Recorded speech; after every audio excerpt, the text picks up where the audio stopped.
Capítulo 5. Um sistema organizado. Muitas questões surgem quando lidamos com um tópico que envolve quase toda a humanidade e, ao mesmo tempo, um tema que, se não tratado com justiça, pode trazer mais males que benefício. O certo é que estamos vivendo uma época em que Deus está expondo muitos sistemas que estão ruins, trazendo à luz a perversão e a maldade que existem no meio de nossa sociedade. Deus é um Deus de justiça e é debaixo desse parâmetro que devemos analisar este assunto delicado. As perguntas que nós devemos fazer são: é a farmacêutica a resposta para as doenças? Os grandes laboratórios farmacêuticos estão realmente interessados em promover a cura? E, uma vez saudáveis, deixamos de consumir os seus produtos? As companhias de seguro estão realmente interessadas que estejamos curados? Ou lição conveniente, uma sociedade cheia de medos correndo para comprar seu seguro para um dia ruim? O que é mais importante para um hospital? Nos mandar para casa com um diagnóstico benigno? Ou criar uma emergência que nos leve para uma cirurgia? Quantas vezes você ouviu um médico cirurgião dizer: "Eu recomendo que interne agora mesmo, pois o seu caso não pode esperar"? Antigamente, todos os bebês nasciam em casa. Hoje, os cirurgiões mais renomados têm mais casos de cesarianas do que de partos normais. Na verdade, eles fornecem uma série de razões pelas quais é melhor programar esse tipo de operação do que ter um parto normal. É conveniente aos governos que as empresas farmacêuticas vendam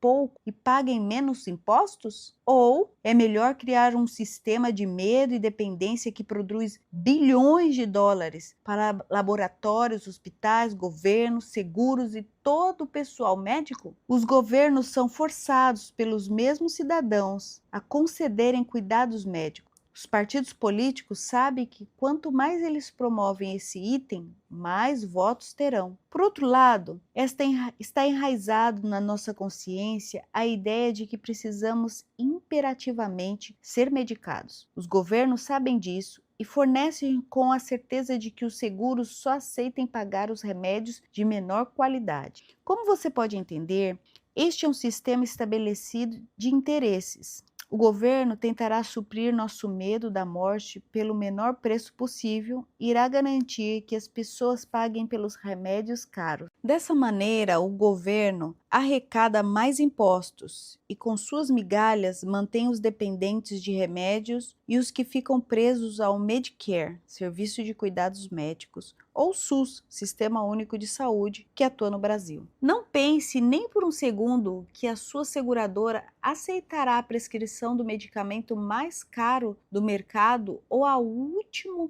descoberta da Alemanha ou Suíça. Quem mais depende do governo são as pessoas da terceira idade. O Dr. Benner escreve sobre eles. A quarta parte dos remédios prescritos para as pessoas da terceira idade tem o potencial risco de morte quando é prescrito erroneamente. A maioria dos anciãos está recebendo remédios que não precisa ou sendo medicada por problemas que podem ser tratados de forma apropriada sem a necessidade de medicamentos. O paracetamol, contido nos analgésicos mais populares como Tylenol, Anacin, Advil, Extrin e outros, é um dos remédios que leva a maioria das pessoas aos hospitais por seus efeitos destrutivos no fígado.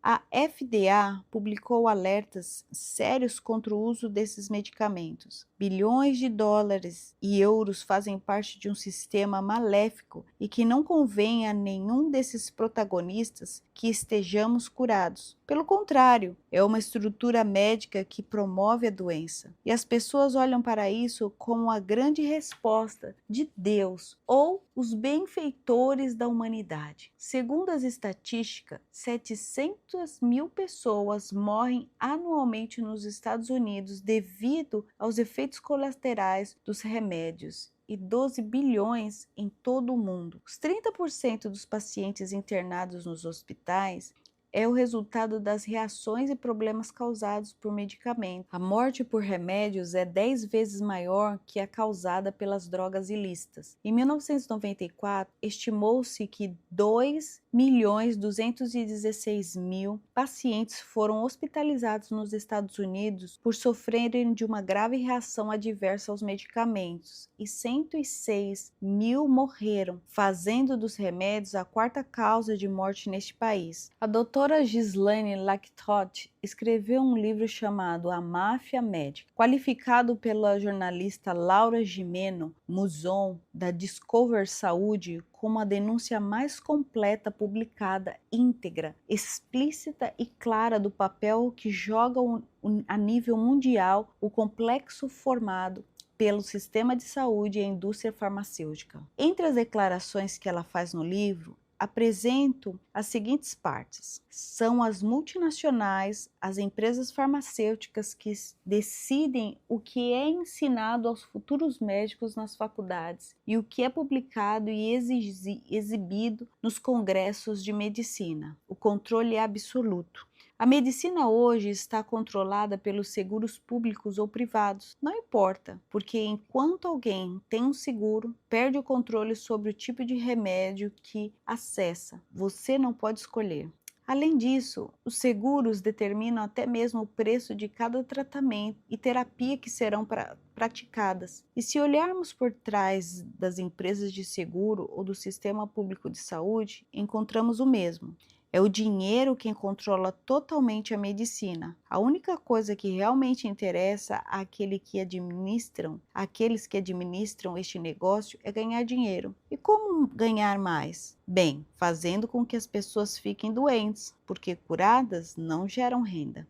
A estratégia consiste, resumidamente, em ter pacientes crônicos que necessitem consumir todos os tipos de produtos paliativos, isso é, para tratar apenas sintomas, remédios para aliviar a dor, baixar a febre, diminuir a inflamação, mas nunca medicamentos que possam eliminar a doença. Isso não é rentável, não importa. A medicina atual é estruturada para manter as pessoas doentes pelo maior tempo possível e comprarem remédios, se possível, para o resto da vida. Um sistema de enfermidade. O chamado sistema de saúde é, na verdade, um sistema de doenças, no qual se pratica uma medicina de enfermidade e não de saúde.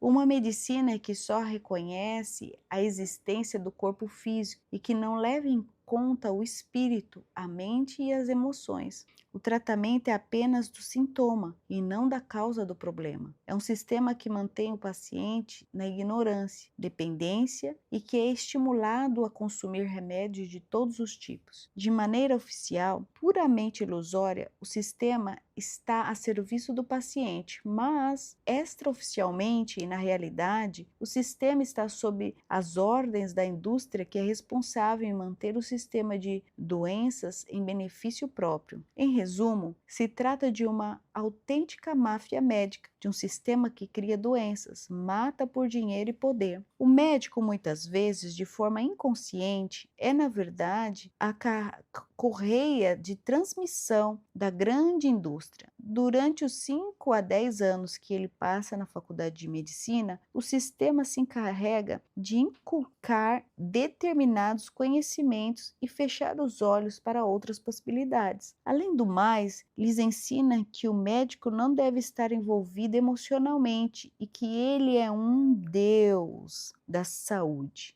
A doutora Lactotte denuncia uma verdadeira máfia em que todos os sistemas de saúde estão envolvidos. Ela escreve: a máfia médica, em diferentes escalas e com implicações distintas que supostamente formam a indústria farmacêutica, as autoridades políticas, os grandes laboratórios, os hospitais, as companhias de seguro, as agências de medicamento, a ordem dos médicos, os próprios médicos, a Organização Mundial da Saúde, OMS, o Ministério da Saúde da ONU e, claro, o governo mundial, a sombra do dinheiro. É uma máfia que eliminou toda a concorrência.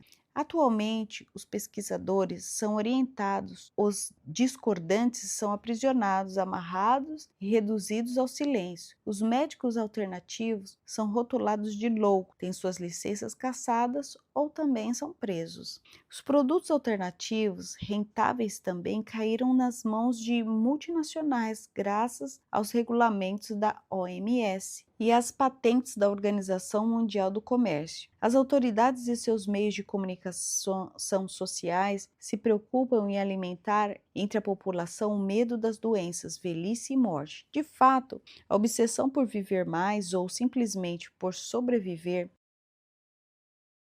fez prosperar até o tráfico internacional de órgãos, sangue e embriões humanos. Em muitas clínicas de fertilização, na verdade, se fabrica uma grande quantidade de embriões que depois são armazenados para serem usados em cosméticos, em tratamentos rejuvenescedores, etc. Sem contar que os alimentos são irradiados, os genes são modificados, a água está contaminada, o ar envenenado. Além disso, as crianças recebem absurdamente até 35 vacinas antes de irem para a escola. A doutora Lacote, quando foi entrevistada pela Discover, falou o seguinte sobre o câncer. O chamado câncer, isso é, a proliferação anormal, massiva das células, é algo tão comum que todos nós o sofremos várias vezes ao longo de nossas vidas. Somente quando isso acontece, o sistema imunológico atua e destrói as células cancerígenas. O problema surge quando o nosso sistema imunológico está debilitado e não pode eliminá-las. Então, o conjunto de células cancerígenas acaba crescendo e formando um tumor. Quando um tumor é descoberto, é oferecido imediatamente ao paciente, sob o pretexto de ajudá-lo, escolher entre essas três possibilidades, ou formas de tortura: amputá-lo, cirurgia, queimá-lo, radioterapia,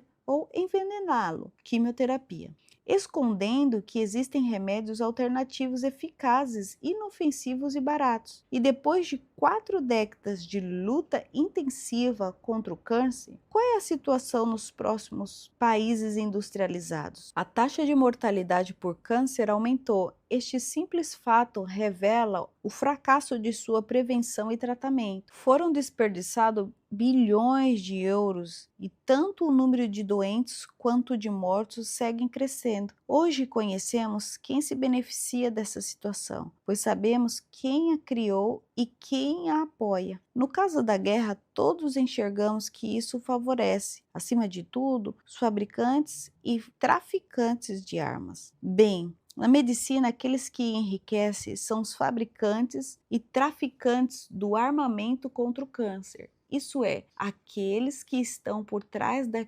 quimioterapia, radioterapia, cirurgia e toda a indústria hospitalar. Outra coisa que chama muita atenção é uma experiência que me aconteceu quando orávamos numa estratégia de intercessão sobre o rio Reno, na Alemanha. Na borda desse rio, encontramos várias das empresas farmacêuticas mais importantes do mundo. Eu estava fazendo declarações proféticas, liberando milhões de pessoas cativas pela farmaqueia, quando o Espírito Santo me encheu poderosamente e, usando minha boca, declarou: eu tomo autoridade e desfaço todas as substâncias que estão sendo colocadas nos remédios para afetar os genes humanos e converter as pessoas em homossexuais. Todos ficamos surpresos por essa afirmação que jamais nos passou pela cabeça. Mais tarde, em minhas pesquisas, descobri que em 1973, Berger e outros líderes da bioquímica revelaram os princípios gerais da nova ciência, a engenharia genética. No ano de 1974, a transmissão de genes hereditários foi um sucesso. É interessante refletir que é precisamente nos anos 70 que começa a revolução sexual e, portanto, a proliferação cada vez mais acelerada do homossexualismo. Claro que não estou fazendo essa declaração como algo que seja um fato comprovado. Eu coloco na mesa a sua consideração. Você decide se é o que eu recebi do Espírito pode ou não ser verdade. Prove toda a profecia. O mundo em contradição pelas vacinas.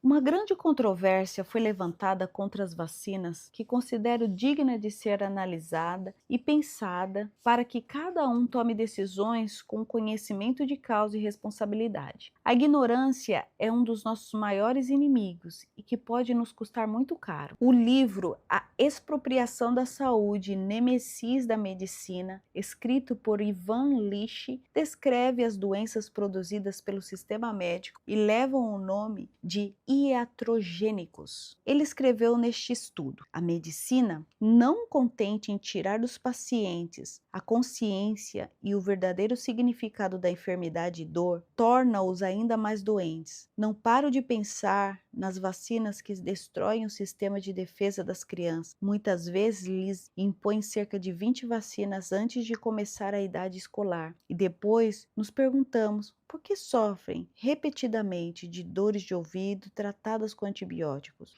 Mais para frente, essas mesmas crianças desenvolverão, devido às vacinas, alergias, cânceres, escleroses múltiplas, AIDS, etc. A lista de doenças é enorme em uma população cujo sistema de defesa imunológico foi danificado. É interessante notar que todas as vacinas apareceram pela primeira vez depois que as grandes epidemias já haviam desaparecido de forma natural. Os perigos das vacinas raramente são notados, a menos que causem uma forte reação após serem administradas. A doutora Lacote escreveu sobre os horrores provenientes das vacinas. As vacinas dizimam a população de forma drástica nos países de terceiro mundo e cronicamente nos industrializados. A este respeito, o ex-presidente do Banco Mundial, o ex-secretário de Estado dos Estados Unidos, que ordenou o bombardeio maciço ao Vietnã e membro do programa de imunização,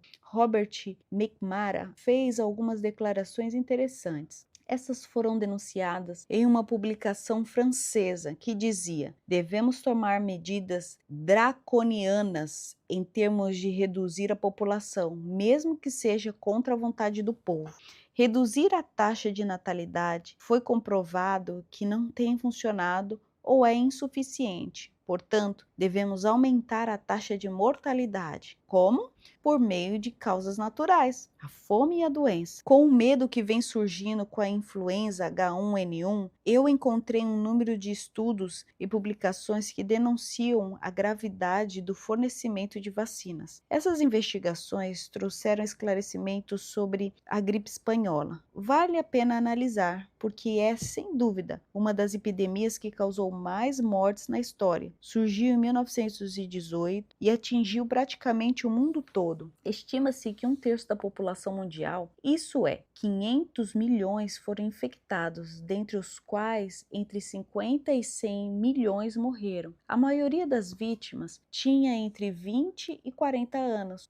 Uma das sobreviventes dessa epidemia, a doutora Eleonora N. Bean, assegurou que não veio de um vírus assassino, terrivelmente contagioso, mas sim do Programa Mundial de Vacinação realizado durante a Primeira Guerra Mundial. Ela fez uma pesquisa que demonstra que somente aqueles que foram vacinados morreram pela gripe. Ela escreveu: a minha família se recusou a receber qualquer vacina e desfrutamos de boa saúde. Você não pode contaminar o seu corpo com todo tipo de veneno sem que isso leve às doenças. Quando a gripe estava em seu ápice, tudo estava fechado: escolas, negócios e alguns hospitais, já que também os médicos e enfermeiros que haviam sido vacinados apresentavam a doença. Ninguém andava pelas ruas, tudo parecia uma cidade fantasma. Parecia que a única família que não estava infectada era a nossa. Assim, os meus pais fizeram o que podiam para ajudar as pessoas, porque não haviam médicos disponíveis. Os meus pais passaram horas por dia cuidando dos doentes. Caso houvesse a possibilidade de contágio, os meus pais teriam adquirido. Qualquer bactéria, germe ou vírus teve grandes oportunidades de atacá-los. Também não trouxeram a enfermidade a nossa casa para que nós nos infectasse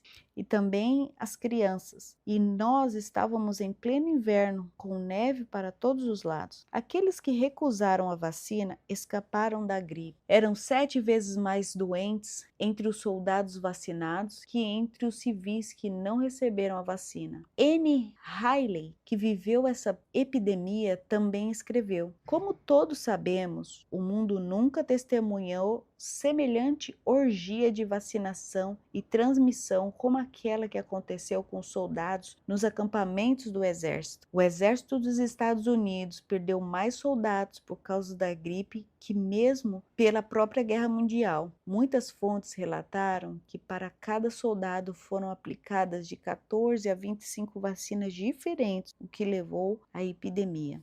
Os relatórios da Marinha Americana revelam que depois que a vacinação se tornou obrigatória no país, em 1911, subiu rapidamente a taxa de febre tifoide, assim como outras doenças inerentes às diferentes vacinas. Depois que os Estados Unidos entraram na guerra, em 1917, o índice de morte causado pela vacina contra a febre tifoide teve seu pico mais alto na história do exército. Patrick Carroll escreveu: as mortes aconteceram depois que os soldados foram vacinados nos hospitais americanos e em acampamentos na França, muito bem supervisionados de alta higiene. Um relatório do secretário de guerra americano Henry Stinson declarou na época que 63% morreram e 28.585 casos de hepatite foram detectados depois que os soldados foram vacinados contra a febre amarela. A doutora McBean dizia que era comum durante a guerra ouvir a expressão: mais soldados morrem pelas vacinas do que pelos disparos do inimigo.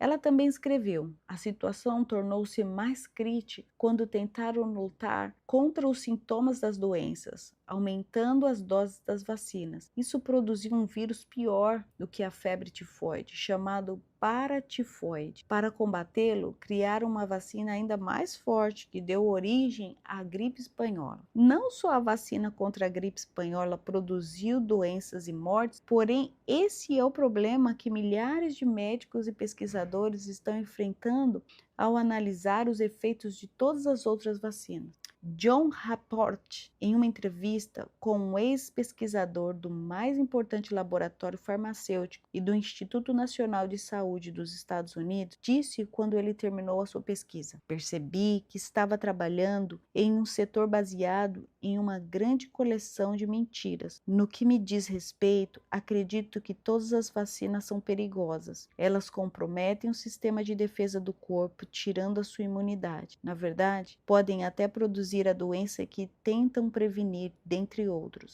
Através desses casos, o fato é mascarado e atribuído a outra coisa. O público pensa que estes laboratórios são os lugares mais esterilizados do mundo. Isso não é verdade. Existem contaminações o tempo todo e resíduos que se misturam com as vacinas. Por exemplo, o vírus do macaco SV40 se mistura com a vacina de poliomielite, uma vez que é fabricada usando os rins dos macacos. Mas quero chegar aos erros e faltas de cuidados simples que se cometem nos laboratórios. Chegamos a encontrar esses vírus SV40 em tumores cancerígenos, e isso fazia parte do processo de fabricação aceito. O uso de rins de macaco abre a porta para uma série de germes que são ignorados. Algumas vacinas são mais perigosas que outras, por exemplo, a de DPT e MMR, mas alguns lotes de vacina são mais perigosos que outros da mesma vacina. Até onde eu sei, todas as vacinas são perigosas. Estas envolvem o sistema imunológico humano em um processo que tende a comprometer a imunidade. Também podem causar realmente a doença que deveria prevenir. Perguntaram a John Rapport na entrevista: por que citamos estatísticas que parecem mostrar que as vacinas foram bem-sucedidas em erradicar as doenças? Resposta: para dar a ilusão que essas vacinas são úteis. Se uma vacina suprime sintomas visíveis de uma doença, como o sarampo, todos assumimos que a vacina é um sucesso. Mas sob a superfície, a vacina pode danificar o próprio sistema imunológico. E se causar outras doenças, como a meningite, o fato é mascarado, porque ninguém acredita que a vacina pode fazer isso. A conexão é ignorada. Dizem que a vacina contra a varíola erradicou a doença na Inglaterra? Resposta: sim. Mas quando você estuda as estatísticas disponíveis, você obtém outra imagem. Existiam cidades na Inglaterra onde as pessoas que foram vacinadas não contraíram a varíola. Haviam lugares onde as pessoas que foram vacinadas experimentaram epidemias de varíola. E a varíola já estava em declínio antes da introdução da vacina. Então, você está dizendo que eles nos deram uma história falsa? Resposta: sim.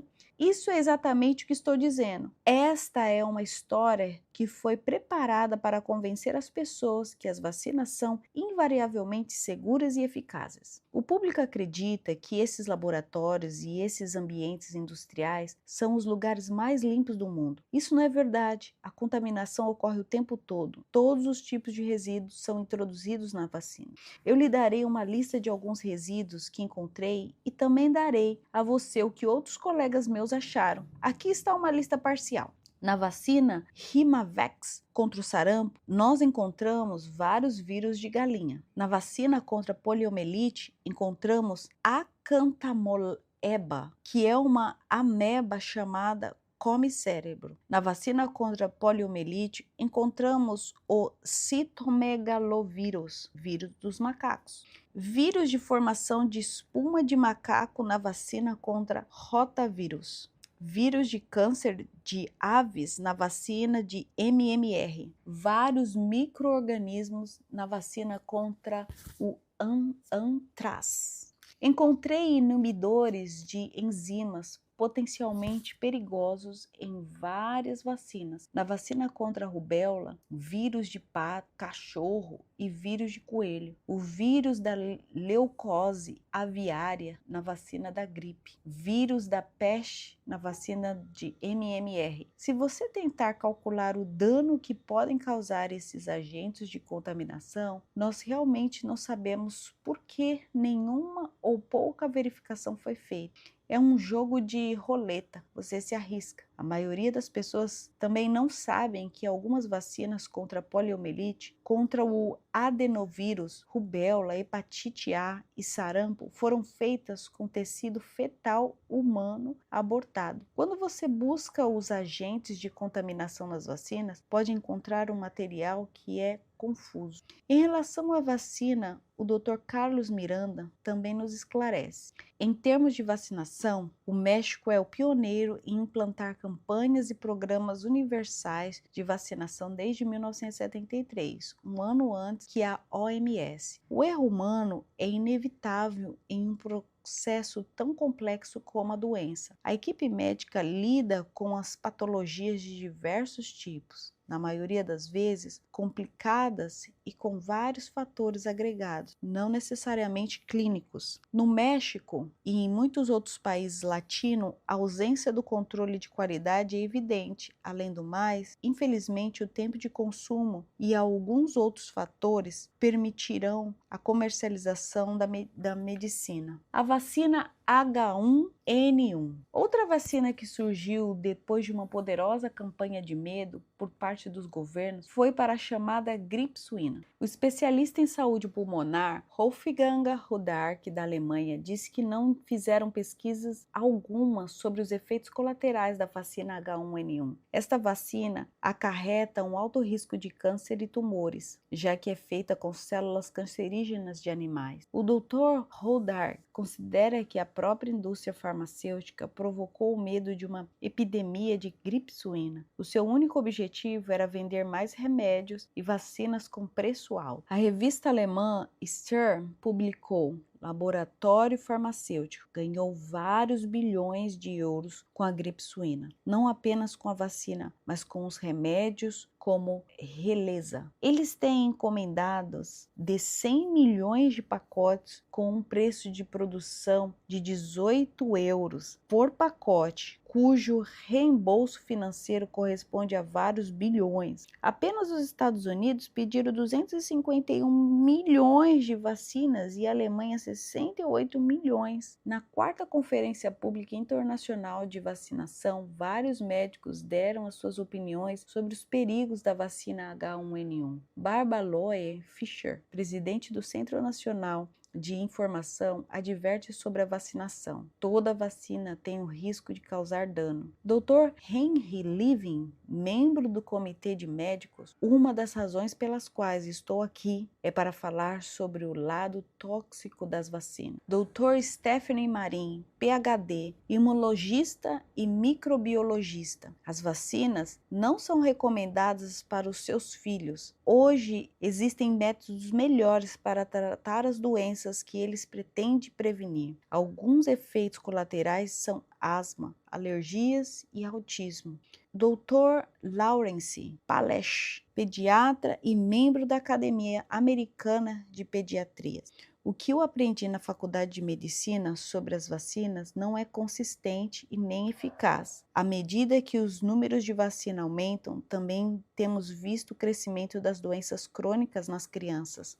Outros falaram do perigo de contaminar o sangue do paciente com as vacinas, do conteúdo de metais pesados nelas, dos perigos de meningite e paralisia, que podem causar muitas outras complicações, incluindo a morte. A doutora Lacote, autora do livro A Máfia Médica, disse na entrevista feita ao Discover Saúde as inúmeras complicações que causam as vacinas, desde pequenos transtornos até a morte, estão suficientemente documentadas. Por exemplo, a morte súbita de lactantes. Por isso que já existem protestos inúmeros de especialistas no campo e são milhares de processos judiciais que foram instaurados contra os fabricantes. Por outro lado, as consequências dos programas de vacinação em massa são examinadas e retiradas conclusões esclarecedoras. Em primeiro lugar, as vacinas são caras e representam uma despesa de bilhões de euros por ano para os estados. Portanto, o único benefício evidente e seguro das vacinas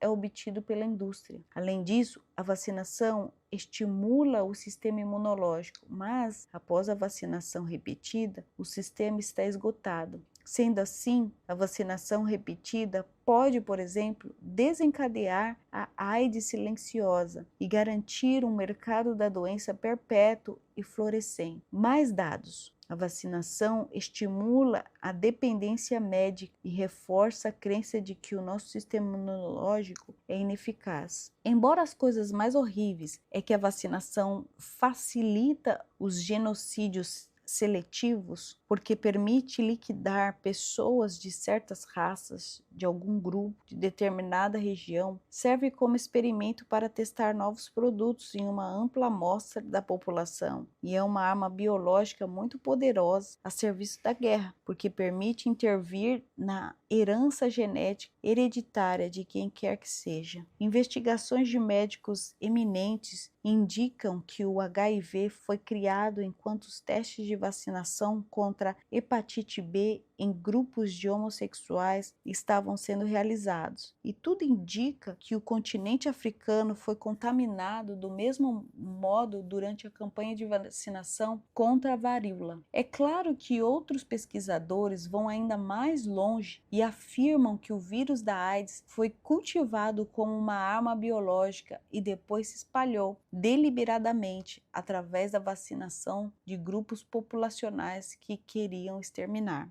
No Congresso da AIDS, realizado em Copenhague, em maio de 1992, os sobreviventes da AIDS afirmaram que a solução então proposta pela medicina científica para combater o HIV, o AZT, era absolutamente ineficaz. Hoje, isso está além da dúvida. Pois bem, eu afirmo que você pode sobreviver à AIDS, mas não ao AZT. Este remédio é mais mortal que a AIDS. O simples senso comum permite entender que não é com drogas imunossupressoras que o sistema imunológico é fortalecido. A AIDS se tornou outro grande negócio, portanto, combatê-lo é amplamente promovido, porque dá muito dinheiro à indústria farmacêutica. É tão simples assim?